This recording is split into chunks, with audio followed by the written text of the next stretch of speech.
الحمد لله وكفى والصلاة والسلام على سيدنا ونبينا وشفيعنا وحبيبنا ومولانا محمد المصطفى أما بعد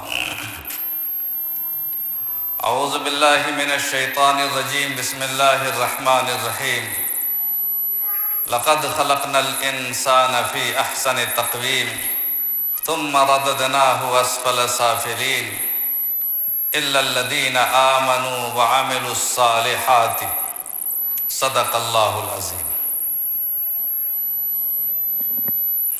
محترم حضرات علماء، برادران اسلام، میرے بھائیوں، بزرگوں، دوستوں، عزیزوں، یہ بڑی خوشی کا موقع ہے کہ ہم لوگ آج صرف علم یا مسجد یا ایمان کی نسبت سے یہاں پر حاضر ہوئے۔ اسی لیے سب سے پہلے میں جب اس گاؤں میں آیا تو کسی عزیز قریب کے یہاں نہیں، کسی رشتہ دار کے یہاں نہیں، میری سسرال جب کہ یہاں ہے، خالو کا گھر بھی ہے، سیدھے مسجد آیا تاکہ یہ ایمان کے رشتے کا اظہار ہو کہ آج میں کسی اور کام سے نہیں، صرف اس کام سے آیا ہوں، آپ سے بحیثیت رشتہ دار کے ملنے کے لیے نہیں بلکہ بحیثیت مسلمان کے ملنے کے لیے آیا ہوں، اور آپ کے پاس کوئی پھل فروٹ یا مٹھائی کا سوغات لے کر نہیں بلکہ علم اور دین اور معرفت کی سوغات لے کر آیا ہوں، اور آپ سے کسی اور زر اور سیم و زر اور دنیا کا طلبگار نہیں ہوں بلکہ آپ سے صرف محبت کا طلبگار ہوں اور بھکاری ہوں اور دعاؤں کا خواستگار ہوں۔ اللہ تعالی ہم سب کی اس نسبت سے حاضری کو قبول فرمائے۔ دوستو، میں نے جو آیت پڑھی ہے، اللہ تعالیٰ نے دنیا میں دو چیزیں پیدا کی ہیں، بھلائی کی چیز بھی ہے اور برائی کی چیز بھی، خیر اور شر دونوں ساتھ ساتھ چلتے ہیں، روشنی اور اجالا ساتھ ساتھ چلتا ہے، ظاہر اور باطن ساتھ ساتھ چلتا ہے، اوپر اور نیچے ساتھ ساتھ چلتا ہے، عورت اور مرد دونوں ساتھ ساتھ چلتے ہیں۔ یہ اللہ کا ایک عجیب نظام ہے، ہر چیز کو اللہ نے زوجین جوڑا جوڑا بنایا، صرف ایک اللہ ہے، اللہ اکیلا ہے، قل هو اللہ احد، اللہ ایک ہے، اللہ الصمد، وہ بے نیاز ہے، اسے کسی کی ضرورت نہیں، لم یلد ولم یولد، انسان کو اپنی اولاد پہ ناز ہوتا ہے، اپنے خاندان پہ ناز ہوتا ہے۔ اللہ فرماتا میرا کوئی خاندان ہی نہیں، نہ کوئی بچہ ہے نہ کوئی باپ ہے، لیکن اللہ کے سوا ہر انسان انسان سے مل کے رہے گا، ہر انسان ایک انسان سے تعلقات بنائے گا، اپنی ضرورتیں رکھے گا، یہاں مل کر رہنے میں زندگی ہے۔ جو الگ ہو جاتے ہیں وہ زندہ نہیں رہتے، وہ مر جاتے ہیں۔ ایک مومن کے ساتھ جو رشتہ رکھتا ہے، حدیث میں آتا ہے کہ آپس میں اتنا گہرا رشتہ ہونا چاہیے، اتنا گہرا رشتہ ہونا چاہیے، چاہے وہ دنیا کے کسی حصے میں رہنے والا مسلمان ہو، کہ جیسے جسم کے ایک ٹکڑے پر تکلیف پہنچتی ہے تو جسم کا پورا حصہ تکلیف سے لرز اٹھتا ہے۔ اگر کسی ایک مسلم بھائی پر تکلیف پہنچے، اسے کوئی مصیبت آئے، اسے کوئی تکلیف ہو، تو ہم سب پوری جماعت کو اس تکلیف کا احساس ہو۔ اگر ایسا نہیں ہوتا ہے تو اس کا مطلب آپ نے اپنے آپ کو کاٹ لیا ہے، یا تو آپ مردہ ہو چکے ہیں یا وہ حصہ مردہ ہو چکا۔ زندگی کی رمق جس جماعت میں ہوگی، اس جماعت کا ایک ایک فرد آپس میں جڑا ہوا ہوگا، آپس کے اختلافات رہتے ہیں، فکر کا اختلاف، علماء نظریے کا اختلاف، کسی معاملے کا اختلاف صحابہ میں بھی رہا ہے۔ صحابہ نے بھی ایک دوسرے کے خلاف مقدمہ دائر کیا ہے، عدالتوں میں کیس دائر کیے ہیں ایک دوسرے کے خلاف، امیر المؤمنین کے خلاف بھی مقدمے دائر ہوئے ہیں۔ صحابہ میں بھی اختلاف تھا، ائمہ میں بھی اختلاف تھا، لیکن وہ اختلاف اس بنیاد پر نہیں تھا کہ میں فلاں ابن فلاں کی رائے یہ ہے اور اس فلاں ابن فلاں کی رائے وہ نہیں۔ میں بھی ایک مسلمان ہوں، اللہ کی رضا کا طلبگار ہوں، میری سمجھ یہ ہے کہ انسانوں کے لیے بہتر راستہ یہ ہے اور ان کی سمجھ یہ ہے کہ بہتر راستہ یہ ہے، یہ اختلاف اللہ کی رضا کے لیے ہے، یہ لڑائی بھی اللہ کی رضا کے لیے ہے، یہاں پر مجتہد ہے وہ انسان، صحیح کرنے والے کو بھی ثواب ہے اور غلط کرنے والے کو بھی ثواب ہے۔ صحابہ کرام آپس میں لڑے، شہید بھی ہوئے، آپس میں شہید ہوئے، لیکن مارنے والے بھی جنت میں اور جو مارے گئے وہ بھی جنت میں۔ وہاں تو دشمنی تھی، کیوں آخر؟ کیوں؟ ہم جو مرتے ہیں، ہم جو آپس میں لڑتے ہیں، تو اللہ کے نبی صلی اللہ علیہ وسلم نے فرمایا کہ قاتل اور مقتول دونوں جہنمی ہیں، قاتل بھی جہنمی، حدیث میں ہے القاتل والمقتول کلاہما فی النار، قاتل بھی جہنمی، مقتول بھی جہنمی۔ صحابہ نے پوچھا کہ قاتل تو جہنمی ہے، سمجھ میں آتا ہے، اس نے قتل کیا ہے، اس نے مرڈر کیا ہے، لیکن مقتول کو جہنم میں کیوں بھیجا گیا؟ سرکار دو عالم صلی اللہ علیہ وسلم نے فرمایا کہ موقع نہیں ملا اسے، اگر اسے موقع ملتا تو وہ بھی وار کرتا اس پر، وہ بھی مارنے کی کوشش کرتا، اس لیے ارادے کی بنیاد پر وہ بھی قاتل ہے اور عمل کی بنیاد پر یہ قاتل ہے، دونوں کے دونوں جہنمی ہیں۔ مگر صحابہ کرام میں یہ بات کیوں نہیں ہوئی؟ حضرت امیر معاویہ حضرت علی کا اختلاف ہوا، حضرت عائشہ اور حضرت علی کا اختلاف ہوا، صحابہ میں آپس میں اختلاف ہوتے رہتے تھے۔ حضرت ابی بن کعب نے حضرت عمر کے خلاف مقدمہ دائر کیا، صحابہ میں اختلافات تھے، لیکن ان کے اختلاف میں اور ہمارے اختلاف میں فرق یہ ہے کہ وہ اللہ کے لیے لڑتے تھے اور اللہ کے لیے محبت کرتے تھے، ہم اپنی نفسانیت کے لیے محبت کرتے ہیں اور اپنی نفسانیت کے لیے لڑتے ہیں۔ سرکار دو عالم صلی اللہ علیہ وسلم نے تو فرمایا کہ محبت بھی کرو تو اللہ کے لیے۔ بیوی کو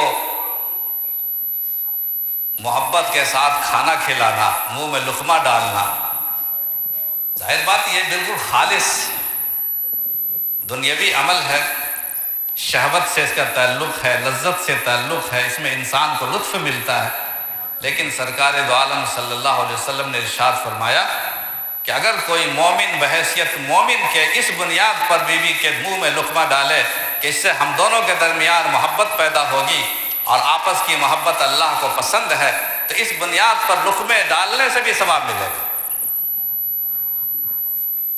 تو معلوم ہوا کہ محبت کو بھی ہمیں اللہ کے لیے لانا چاہیے اور نفرت بھی اللہ کے لیے۔ البغض فی اللہ والحب فی اللہ، اللہ کے لیے محبت کرنا، اللہ کے لیے نفرت کرنا، نفس کا کوئی دخل ہی نہیں ہے۔ ایک پہلوان حضرت علی کرم اللہ وجہہ کا دشمن تھا، یہودی، حضرت علی کو اس نے موقع مل کر اس نے حملہ کیا، حضرت علی نے بھی دیکھا اور فوراً اس کو پکڑ لیا اور اٹھا کر پٹک دیا اور اس کی گردن قتل کرنا چاہتے تھے، کاٹنا چاہتے تھے۔ اس نے عین اس ٹائم میں جبکہ وہ لیٹا ہوا تھا، پچھڑا ہوا تھا، سینے پر حضرت علی سوار تھے، اس کی کوئی دم نہیں تھی، اس میں کوئی دم نہیں تھا، کوئی مجال نہیں تھی، اس نے تھوک دیا حضرت علی کے منہ پر، تھوک دیا لیٹے لیٹے، اور تلوار حضرت علی کے ہاتھ میں تھی، اب تب کاٹنے ہی والے تھے۔ جیسے ہی تھوکا حضرت علی نے قتل کا ارادہ روک لیا کہ نہیں اب قتل نہیں کریں گے، چھوڑ دیا۔ لوگوں نے کہا کہ حضرت وہ تو آپ کے بس میں آ چکا تھا، اچھا موقع تھا، آپ کا پرانا دشمن ہے، اللہ کا دشمن، اللہ کے رسول کا دشمن، آپ نے اسے چھوڑ کیوں دیا؟ کہا کہ جس وقت میں نے پچھاڑا تھا، میں نے جس وقت اسے قتل کا ارادہ کیا تھا، اس کے سینے پر سوار ہوا تھا، اس وقت صرف ایک بات خیال میں تھی کہ یہ اللہ کا اور اللہ کے رسول کا منکر ہے، دشمن خدا ہے، کافر ہے، اسے قتل کرنا چاہیے۔ لیکن جب اس نے مجھے تھوکا تو تھوکنے کی بنیاد پر مجھے غصہ بھی آ گیا کہ اس نے تھوکا کیوں؟ اب میرے نفس کا دخل شامل ہو گیا کہ علی پر تھوکا ہے، اس لیے علی کو غصہ آتا ہے، اس لیے غصے کی بنیاد بھی اس میں شامل ہو جاتی ہے، کوئی کام اللہ کے علاوہ کسی اور غرض سے میں کرنا نہیں چاہتا۔ یہ تھی اللہ والوں نے اپنے دل کی کیفیتوں کا احتساب کریں، اپنے اندر کا جائزہ لیں، اپنے باطن کا جائزہ لیں۔ حضرت امام بخاری رحمۃ اللہ علیہ کے واقعات میں نے دیکھا کہ امام بخاری رحمۃ اللہ علیہ کے پاس نذرانہ تحفہ آتا تھا. ہر آدمی ہر عالم کے پاس آتا ہے اور آپس میں ہر مسلمان کو ایک دوسرے کو لوگ تحفہ دیتے ہیں. علماء کو اللہ زیادہ تحفہ دلواتے ہیں, دینا بھی چاہیے. حضور اکرم علیہ الصلوۃ والسلام کو لوگ ہدیہ پیش کرتے تھے. ہدیہ دینا اور لینا سنت ہے, اس سے محبت پیدا ہوتی. تو امام بخاری رحمۃ اللہ علیہ کے پاس جو نذرانے آتے تھے, قیمتی نذرانے, تو اتنے نذرانے کیا کریں گے وہ؟ کوئی ہار لے کے آ رہا, کوئی کپڑا لے کے, کوئی چادر لے کر. تو امام بخاری رحمۃ اللہ علیہ کہ اس کی اطلاع تھی, تو جیسے مزار پہ لوگ چادر چڑھاتے ہیں تو دکاندار لوگ ربط کنٹینٹ میں رکھتے ہیں نا کہ چادر ہمارے یہاں پھر دوبارہ سپلائی کر دیجیے گا, ہم اس کو پھر دوبارہ بیچ دیں گے. تو امام بخاری رحمۃ اللہ علیہ سے بھی کچھ تاجر لوگ رابطے میں رہتے تھے کہ حضرت اتنا نذرانہ تحفہ آوے, اگر آپ کو بیچنے کی خواہش ہو تو ہمارے ہاتھ بیچ دیں. چنانچہ ایک چیز ان کے پاس بڑی قیمتی آئی تھی, تو ایک تاجر نے رابطہ کیا کہ فلاں چیز سنا ہے آپ کو نذرانے میں ملی ہے, اگر آپ مجھے دے دیں تو میں 5,000 روپیہ 5,000 درہم میں نفع دوں گا. اس کی اصل قیمت اتنی ہے, میں 5,000 درہم میں آپ کو نفع دوں گا. درہم چاندی کا سکہ پہلے زمانے میں چلتا تھا. حضرت امام بخاری رحمۃ اللہ علیہ نے فرمایا کہ ٹھیک ہے, میں ابھی اس کا جواب نہیں دوں گا, میں کل فائنل بتاؤں گا, ابھی میں کچھ نہیں کہہ سکتا. یہ بات ان کو جواب دے دی, وہ چلا گیا. اس کے دوسرے دن صبح میں, ابھی وہ آیا نہیں ہے اگلا والا آدمی, صبح میں ایک دوسرا تاجر پہنچ گیا, بزنس مین. اس نے کہا کہ حضرت امام صاحب سنا ہے کہ آپ کے پاس فلانی چیز نذرانے میں آئی ہے, اگر اسے آپ بیچنا چاہیں تو میں خریدنے کو تیار ہوں, اور میں 10,000 درہم آپ کو نفع دوں گا. کتنا؟ دگنا. 10,000 نفع دگنا میں دوں گا نفع. پچھلے والے سے کوئی معاہدہ نہیں ہوا تھا نا, کوئی معاملہ تو ہوا نہیں تھا, کوئی عقد نہیں ہوا تھا, کل پر ٹال دیا گیا تھا. موقع تھا کہ وہ 10,000 کا نفع لے سکتے تھے, چونکہ 5 سے سیدھے دگنا نفع مل رہا. امام بخاری رحمۃ اللہ علیہ نے اپنے دل کی کیفیت دیکھی اور سوچا اور کہا کہ بخاری محمد بن اسماعیل, کل تم نے جس وقت اس سے وعدہ کیا تھا اس وقت تمہارے دل میں یہ خیال پختہ ہو گیا تھا کہ آج تو میں اس کو نہیں دے رہا ہوں, لیکن 5,000 کا نفع بھی کوئی کم نہیں ہے, میں کل دے دوں گا. کل تم نے پختہ ارادہ کر لیا تھا کہ اسے ہی دینا ہے. آج تم اگر اس کی لالچ میں آ کر اس ارادے کو بدلتے ہو کہ اس بھائی کے ساتھ حق تلفی ہو جائے گی. تم نے جو ارادہ کیا اسی ارادے کے مطابق تم پہلے ہی والے کسٹمر کو تم اپنا سامان حوالے کرو. کون جانتا تھا کہ تم نے کیا ارادہ کیا؟ نہیں جانتا, اللہ کے علاوہ کوئی نہیں جانتا تھا. لیکن امام بخاری سمجھتے تھے کہ اللہ تو دل کی دھڑکنوں کو جانتا ہے. وما تشاءون الا ان یشاء اللہ, تم جو چاہتے ہو تمہاری چاہتوں کو اللہ جانتا ہے. تم جو کنکھی آنکھوں سے دیکھتے ہو دنیا والوں کو پتہ نہیں چلتا, اللہ فرماتا تمہارے دیکھنے سے پہلے تمہاری آنکھوں کو میں دیکھتا ہوں. امام بخاری نے کہا کہ نہیں, میں اسی آدمی کو دوں گا جس کے بارے میں نے سوچ لیا تھا کہ اسی کو دینا ہے. یہ ہے دوستو, ہر کام اللہ کے ارادے سے کریں گے تو انشاءاللہ وہ انسان سب سے اچھا انسان ہوگا. اگر وہی اچھا سے اچھا کام ہم غلط ارادے سے کریں گے تو وہی انسان سب سے برا ہوگا. مسجد سب سے اچھی جگہ ہے, سب سے اچھی جگہ ہے. حدیث میں آتا ہے کہ دنیا کی سب سے بہتر جگہ زمین پر اللہ کا گھر ہے, اللہ کی مسجد ہے. اور دنیا کی سب سے بدترین جگہ اللہ کی زمین پر بازار ہے. اور اسی بازار میں وہ دکان بھی شامل ہوگی جس دکان پر 10 آدمی بیٹھ کے ایک دوسرے کی غیبت کرتے ہیں. آپ نے فرمایا کہ سب سے بدترین جگہ بازار ہے اور سب سے بہترین جگہ مسجد ہے. خیر اور شر, اللہ نے دونوں طرح کی چیزیں پیدا کی ہیں, خیر بھی پیدا کیا اور شر بھی پیدا کیا. اللہ امتحان لیتے ہیں کہ تم خیر کی طرف جاتے ہو یا شر کی طرف جاتے ہو. آج مسجدیں ویران ہیں اور بازار آباد ہیں. مگر مسجد میں آنے کے بعد اگر کوئی آدمی یہاں پر آ کر کے بھی انسان برائی کرے, اللہ کے گھر میں آ کر کے اللہ کی نافرمانی کرے اور اللہ کا بندہ بن کر نہ رہے, تو مسجد میں گناہ کرنے کا ثواب دوسرے گناہوں سے کئی گنا بڑھ جاتا ہے، کئی گنا بڑھ جاتا ہے۔ تو جو خیر تھا وہ خیر شر بن گیا، اور سب سے بدترین شر بن گیا۔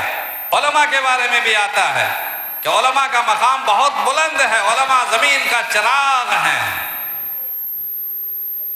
العلماء ورثۃ الانبیاء، علماء انبیاء کے وارث ہیں، اور یہ نظام دین اور یہ وراثت نبوت اور یہ اسلام اور یہ دین قیامت تک انہی علماء کی ڈیوٹی ہے کہ اسے پہنچائیں امت تک۔ بڑا اونچا مقام ہے۔ جس نے علماء کی زیارت کی اس نے گویا کہ نبی کی زیارت کی، جس نے علماء کی خدمت کی اس نے گویا کہ اپنے نبی کی خدمت کی صلی اللہ علیہ وسلم۔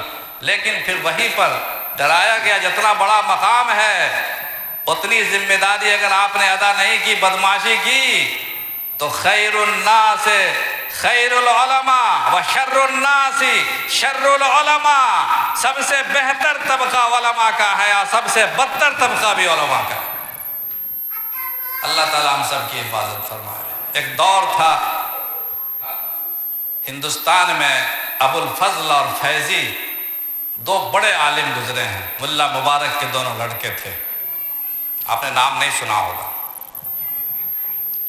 ابو الفضل، مولانا ابو الفضل، علامہ ابو الفضل اور علامہ فیضی، یہ دو بڑے عالم گزرے ہیں ہندوستان میں جب شہنشاہ اکبر کا زمانہ تھا، بادشاہ اکبر کے دربار کے یہ دونوں منسٹر تھے، وزیر تھے۔ پوری دنیا میں ان کا سکہ چلتا تھا، ہندوستان میں توتی بولتی تھی ان کے فتوے کے بغیر اور ان کے پرمیشن کے بغیر بادشاہ کو فیصلے نہیں کرتا تھا۔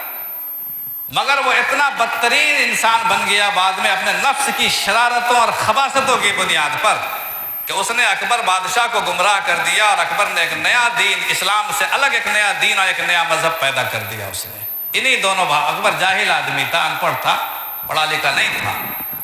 ان دونوں علماء نے اس کو گمراہ، علماء اس کو نہیں کہہ سکتے ہیں چونکہ جو عالم اللہ کے نبی کے راستے پر نہ چلے وہ عالم نہیں ہے، وہ صرف جانکار ہے۔ وہیں پر ایک سچا عالم دین، عارف ربانی، مجدد الفسانی شیخ احمد سرہندی رحمۃ اللہ علیہ، جو ایک چھوٹے سے گاؤں سرہند کے اندر ایک فقیر منوش آدمی تھے، انہوں نے اس کے خلاف آواز بلند کی، ان کو جیل میں رہنا پڑا، جیل میں ڈال دیا گیا، ساری زندگی گوالیار کے جیل میں، تو کبھی فوج میں نظر بند رہے پوری زندگی۔ اس زمانے مجدد الفسانی کو کوئی نہیں جانتا تھا۔ شیخ احمد سرہندی جیل کی سلاخوں میں ساری زندگی گزار دی، حج کرنے کی تمنا دل میں تھی، حج بھی نہ کر سکے۔ وفات سے 1 سال پہلے ان کو جیل سے چھٹی ملی، جب ہزاروں بیماریاں ان کو لگ چکی تھی، 1 سال کے بعد ان کا انتقال ہو گیا۔ بیچ میں ان کے بڑے ایک جوان لڑکے، ان کا انتقال ہوا، گھر میں کتنی موتیں ہو گئیں، وہ جیل میں اور حکومت کے مظالم کے شکار رہے، کوئی نہیں جانتا تھا اس شخص کو۔ مجدد الفسانی رحمۃ اللہ علیہ کو انہوں نے تحریک بلند کی اس دونوں جعلی مولویوں کے خلاف، ان دونوں جعلی علماء کے خلاف، کہ یہ تحریک جو ہے تحریک دین الہی کے نام سے اس نے شروع کیا ہے، یہ دین الہی نہیں، یہ دین شیطانی ہے۔ اور پھر اللہ تعالیٰ نے اس عارف ربانی، عالم ربانی کو کامیابی عطا فرمائی، جیل میں رہ کر خود تو انتقال کر گئے لیکن اپنے بچوں کو بنا گئے۔ خواجہ معصوم رحمۃ اللہ علیہ، خلیفہ اجل خواجہ آدم بن نوری رحمۃ اللہ علیہ، اپنے پوتے پڑ پوتے، ایسا دین منتقل کیا انہوں نے اپنی نسل میں کہ خود وہی بادشاہ کا گھرانہ، اکبر کے وارثین اور قصر سلطانی کے رہنے والے شہزادے اور شہزادیاں اور محل کے رہنے والے لوگ، وہ سارے کے سارے اس فقیر منوش کے دربار پر سرہند پہنچتے ہیں اور ان سے باقاعدہ مرید ہوتے ہیں، ہدایت پاتے ہیں اور مکتوبات ربانی کا مطالعہ کرتے ہیں، اور اللہ تعالیٰ نے اس دین الہی کا خاتمہ کیا۔ میں یہ کہنا چاہتا ہوں کہ اسی زمانے میں 2 علماء ہیں، ایک ابو الفضل ہیں، فیضی ہیں جو شر العلماء ہیں، ایک مجدد الفسانی ہے جو خیر العلماء ہیں، جن سے دین قائم ہوتا ہے، اللہ کے نبی کا نظام قائم ہوتا ہے اور آج تک اس کے اثرات محسوس کیے جاتے ہیں۔ اور آج ان دونوں کمبختوں کو دنیا جانتی بھی نہیں ہے، اور مجدد الفسانی کا پرچم آج بھی لہر رہا۔ سب جانتے ہیں کہ نہیں مجدد الفسانی کو؟ ارے امام ربانی مجدد الفسانی رحمۃ اللہ علیہ کو کتنے لوگ نام سنے ہیں نا؟ اور ساری دنیا میں نام ان کا چل رہا ہے چونکہ انہوں نے اللہ کا کام کیا۔ دوستو اللہ کا کام کریں، زندہ جاوید ہو جائیں گے، اور شیطان کا کام کریں گے تھوڑے دنوں کے لیے پیسہ ملے گا، دولت ملے گی، مزہ ملے گا، لذت ملے گی۔ اللہ فرمائیں گے یہ لذتیں فانی ہیں، لذتیں بھی مٹ جائیں گی اور لذت اٹھانے والا بھی مٹ جائے گا۔ اللہ تعالی ہمیں کہنے سے زیادہ اور سننے سے زیادہ عمل کی توفیق نصیب فرمائے۔ وآخر دعوانا ان الحمدللہ رب العالمین۔ دعا کر لیں۔